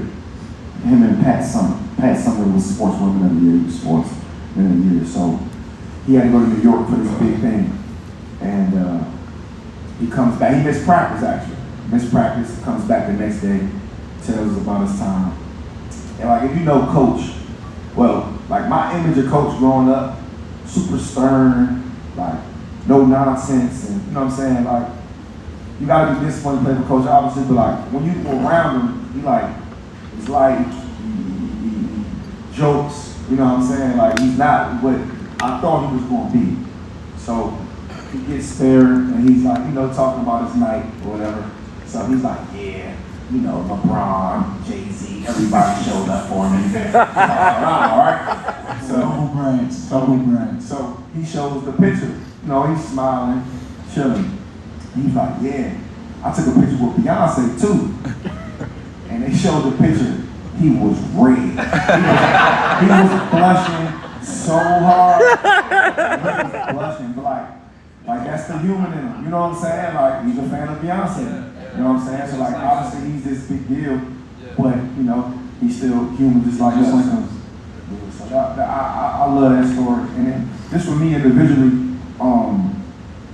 he always yelled at me. I was always doing something wrong. You know what I'm saying? My body language. Anything, like, you know what I'm saying? Like, anything I did wrong, he would correct it, leading up to that point. But my senior year, like, it just clicked for me, like, I got it. And he never yelled at me, and we were playing Virginia Tech. And I'm not playing well, you know, being a dogfight, obviously they always play us tough up there. And I just wasn't playing well. And he just looked at me, usually would cuss me out, I'm this soft peaky county kid. And the guy, he looked at me, and he just tapped me, you know what to do, like, you know what to do. And like, just that point, like, you know, he trusted me, you know what I'm saying, and I got it. Like, I didn't need the scolding, the yelling, the motivation. He just looked at me in my eye and just, you know what to do, turn it up. You know what I'm saying? It just, I was appreciative to get to that point with somebody like that. And obviously that carried over into March. So, but that Virginia Tech game kind of just showed me, like, man, if you stay down, if you listen, and you cross that bridge for yourself and win it, you know what I'm saying? Coach is always going to be right. And LeBron, no question. LeBron. Of course he was going to sell LeBron. We'll get back to that. Funniest story, Coach K, is probably when we did, he did a scene from 300, and he came in pre-game speech, and he had a sword, and he stuck it through the roof. It was the funniest thing ever. Yeah, like, came in yelling. Had the big D in the middle of the time. Yeah, came in, it was crazy. But we went out and had a great game, talked about that game, and Coach came with a sword, and can y'all believe that?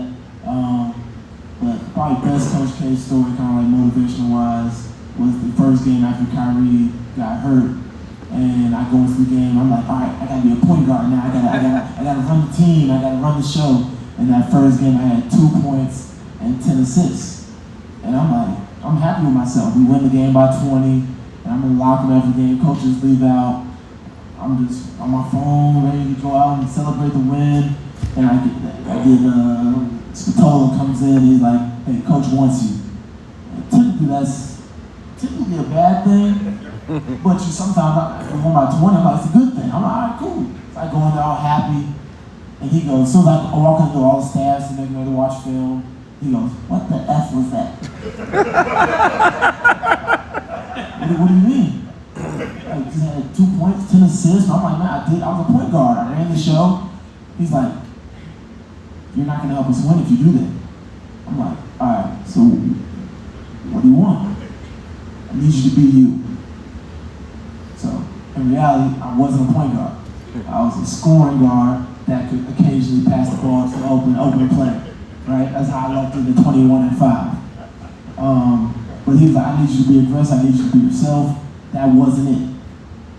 So I walk out of there with my head down, kind of just thinking like, damn, like I thought I had a really good game, but all right, that ain't it. Next game I have like 28 and 8 assists. Calls me in again. That's who the F I want you to be. Say less, Coach. Say no more. Thanks.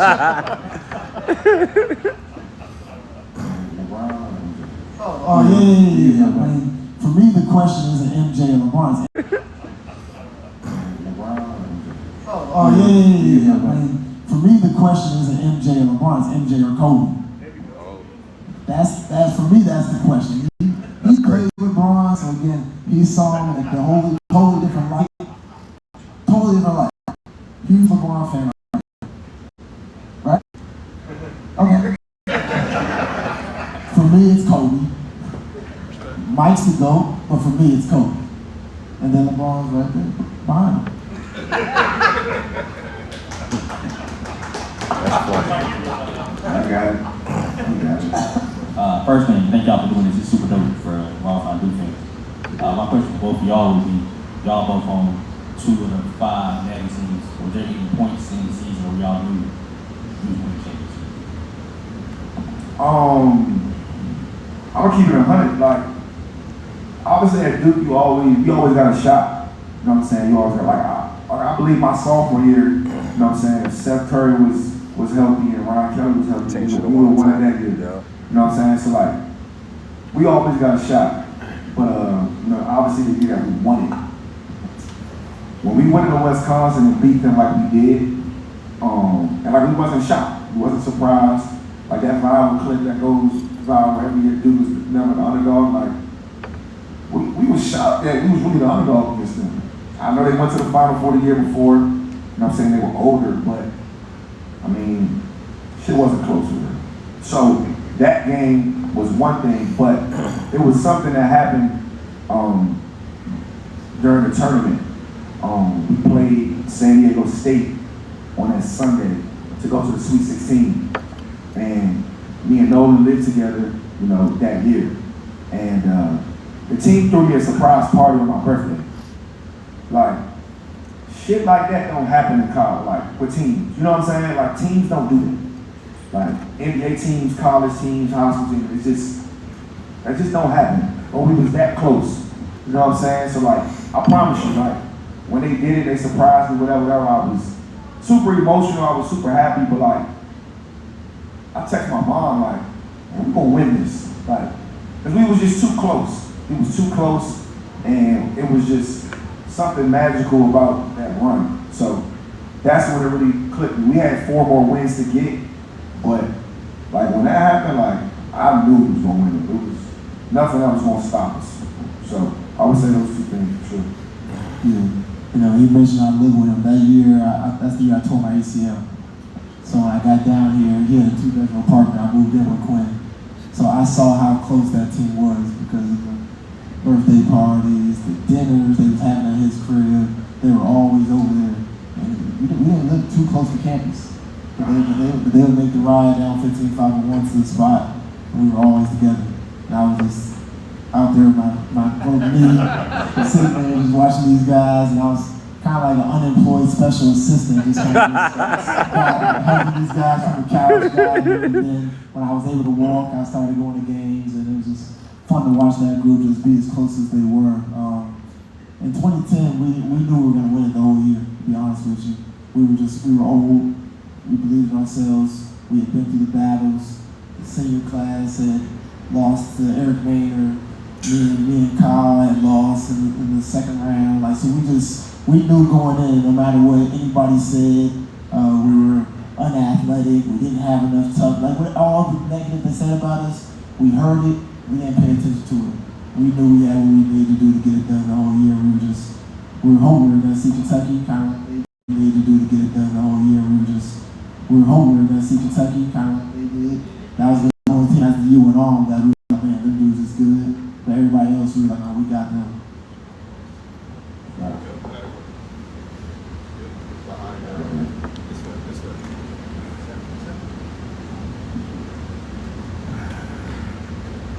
Question for both of y'all. All-time favorite Duke starting 5. By position, and you can't use yourself in that starting lineup. Let's go.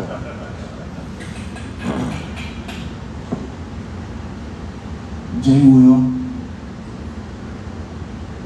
JJ. Yes, sir. Grant. This is mine, yeah.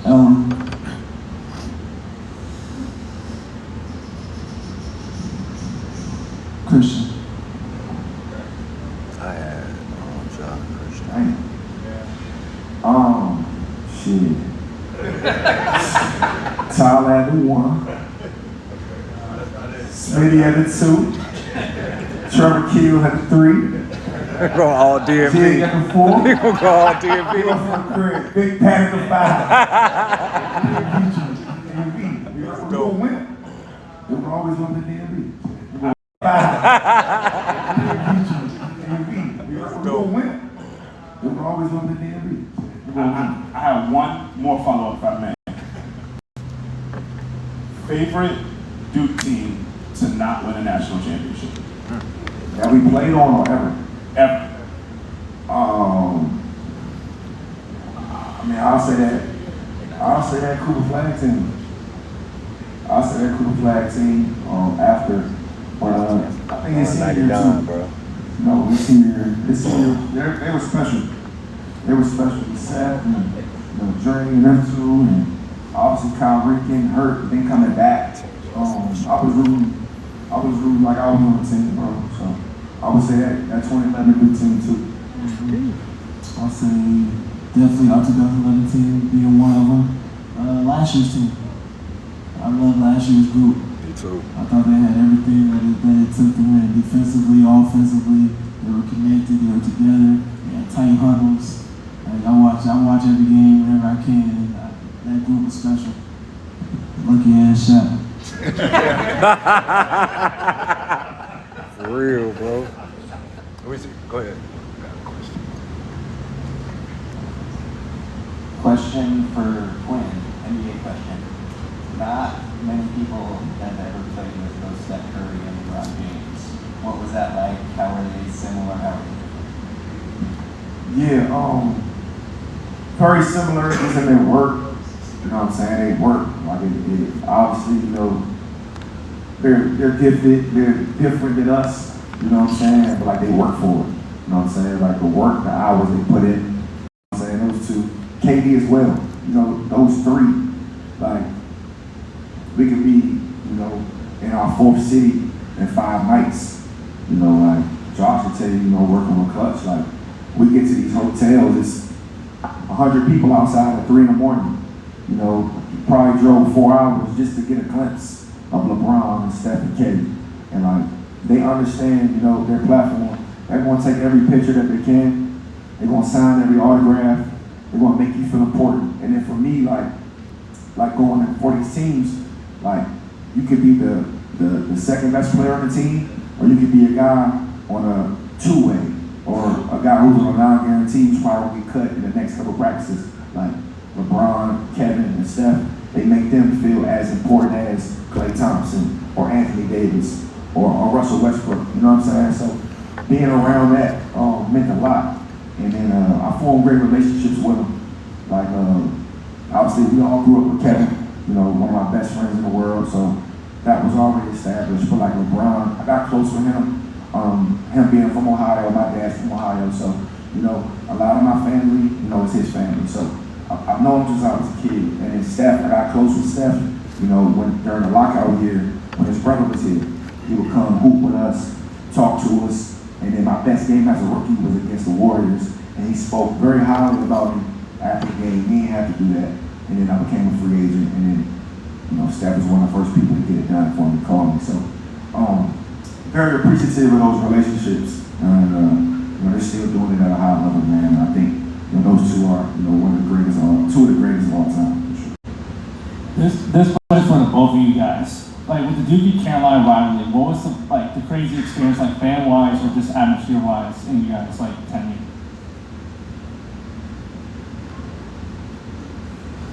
Crazy things from the Duke Carolina rivalry. Like fans, from that side, just talking crazy and all that. Crazy things from the Duke Carolina rivalry.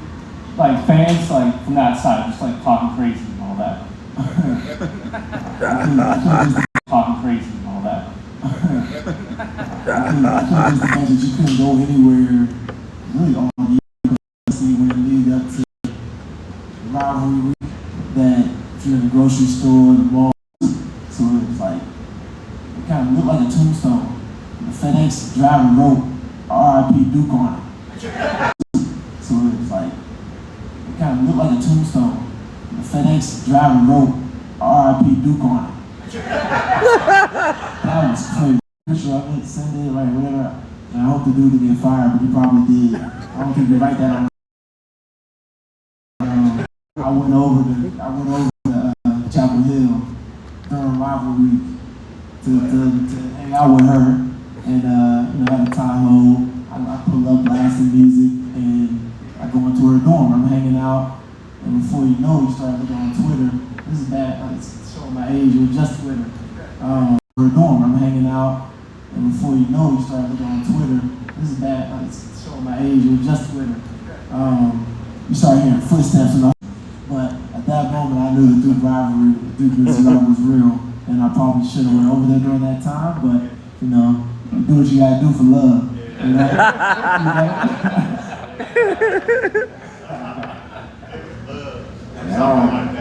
I don't got no romantic story like that.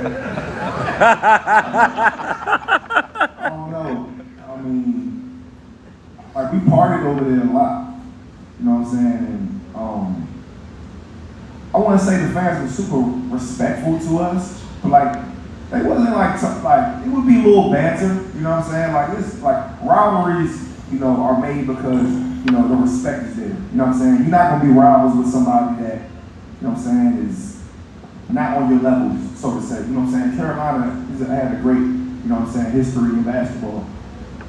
To that point, like we would go over there and party, and it'd be cool, like, Marcus Payne's gonna kill you, whatever, right? So cool, but it was always respectful. But I got my brother here, B. Scott. We won the chip on Monday, and then Tuesday we went to the library on Franklin Street. Yeah, we had the Nets, and I had them driving. I love it. I had them driving Tahoe. Let's go. We was over there dragging. I'm gonna keep it 100. They ain't say nothing to us. They let us have it. Time that night. Yeah, we had the time. We partied on Franklin Street. Walking these traps. That's amazing, bro. You know what I'm saying? And they was respectful. They was cool. And then the next year, like 2 years after that, I remember Justin Jackson, they won it. Justin Jackson hit me like, hey, open up shooters for us. You know what I'm saying? So I always remember that moment because obviously, like, it's a big rivalry. It's super. I mean, y'all know. Rivalry is super. I mean, y'all know. But, like, the respect every time always have for each other, just from a human standpoint was always love. And I always appreciated that.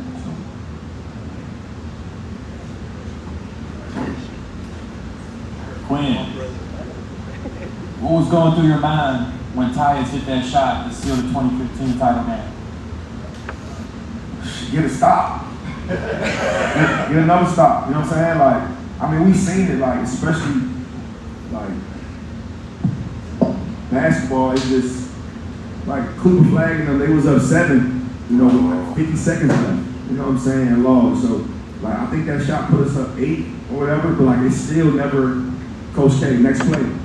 Next play, get a stop. I remember, Ja was struggling that game. He got the and-1 screen, you know what I'm saying, because he was frustrated a little bit. He was in foul trouble. So, got the and-1. Next play, get a stop. He got the put back, lay. Next play, it's the same thing. You know what I'm saying? So when Stones did the shot, it was just always next play. And then I remember it never really hit me when we won it until like it was like the last shot or whatever. Mills like trying to steal the rebound from me, and I just see Justice like just sprinting. I look at the clock, this shit over. So I mean, like Coach, like you just so mentally like Tyler said, like kind of crazy because you just so locked in until the game was over. So to answer your question, it was just next play. Got one more. Coach K's 1,000th win in the Garden. Yeah. Did Ja ever get on you for punching him in the chest so hard? He used to get at me all the time. So I just punch him on. I'm just like, bro, we played in the Garden. You know what I'm saying? Coach K 1,000. Like, Korean watching, everybody watching. You want to win. We came back, it was losing. They was talking crazy. So, just hype, you know what I'm saying? I apologize again to him. right, one more. What's your favorite moment for Nolan watching him play for Duke? And then Nolan, what's your favorite moment for Quinn watching him play?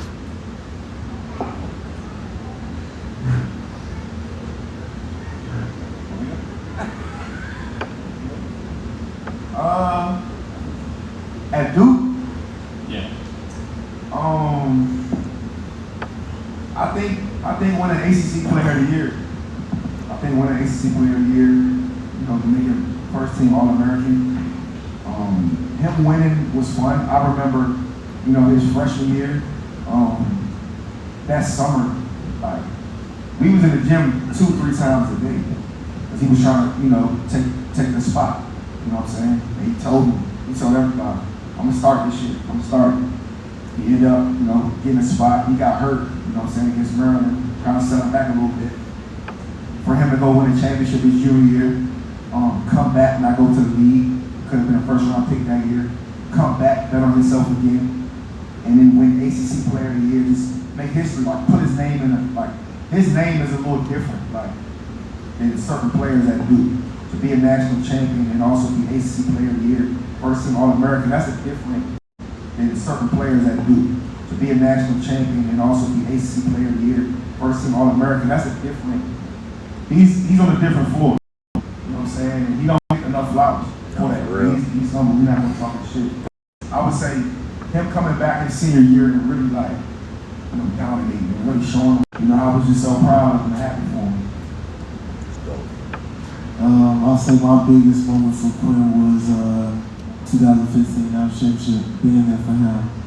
I think it was the moment for me. Just again, we're brothers, right? So you know the whole story, the journey, the process to it, the ups and downs. Again, we're brothers, right? So you know the whole story, the journey, the process to it, the ups and downs. It's the same thing my dad wanted in 1980. Why is God doing this? Like, this is crazy, right? I started thinking about all that. And then you see that picture with me and Quinn after the game with his ugly cry face. And that's crying. His cry face is crazy. Like, by far the best moment, just to see him get it done, to be there. Obviously, if I didn't tear my ACL, I probably wouldn't have been there. I might have been overseas playing. I probably would have missed that moment. So again, God don't make no mistakes. I was there for a reason, and they won it for a reason. It was just great to be a part of. Yeah, I think that'll conclude. There was a young fan that didn't get a chance. So we appreciate y'all. I think you guys think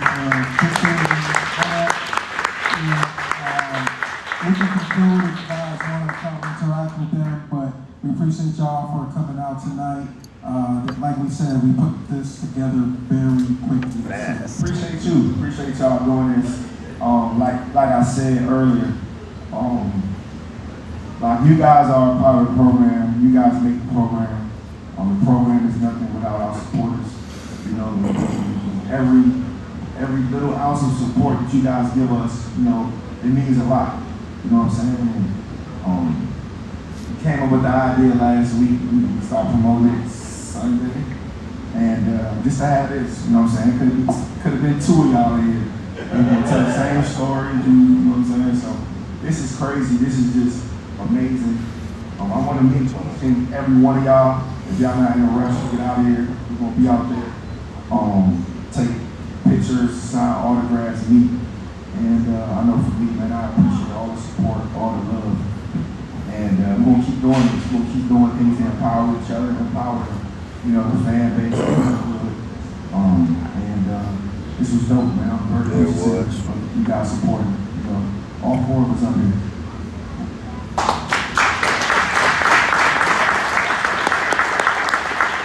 Appreciate y'all for coming. Get home safe. Like he said, if you guys want to take pictures with them, they'll be out there. Thank y'all for coming. EDMF. Let's go. Yeah.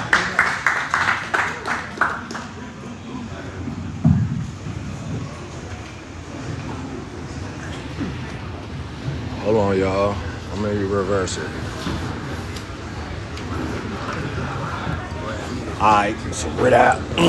It's a wrap. Hold on, I'm gonna try to get sick. I'm gonna just so y'all know, LTLC, I am going to download this and put it on my YouTube page, Brotherhood Breakdown. Brittany, if you still in it, Brittany, put the name of the YouTube channel. Where I download all my lives for the most part when they can, and I put them up there. So I'm gonna put it on my YouTube channel, the Brotherhood Breakdown. So y'all will be able to see if anybody's seen, you know what I'm saying, you missed a little bit, or if you just want to see something extra, if you just want to see, you know what I'm saying. Pick it up, but appreciate y'all for tuning in. I'm holla at y'all. I'm out of here. I gotta go to work, y'all. All right, Zion.